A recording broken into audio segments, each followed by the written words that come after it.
Welcome to Penrose Learning, where we make understanding easy.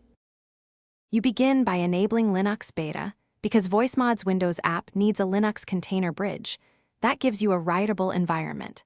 Once done, update the Linux image to avoid package conflicts. Install Pulse Audio and PavuControl so you can route audio between the container and Chrome OS. These tools let you create a virtual input.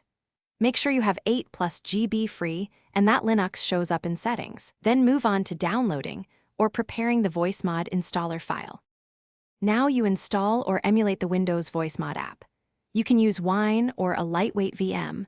Wine often works faster on Crostini. Install Wine, then run the Voicemod installer. If dependencies fail, add 32-bit libs. Next, configure Pulse Audio so Wine's audio maps to a virtual sync pair for Voicemod.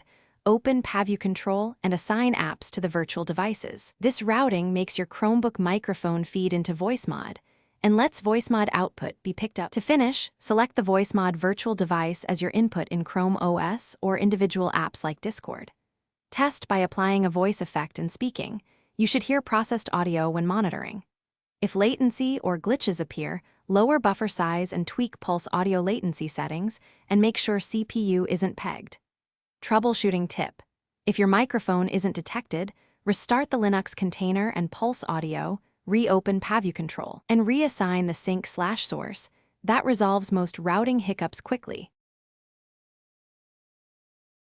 Thanks for watching. If this was helpful, leave a like and consider subscribing. See you next time.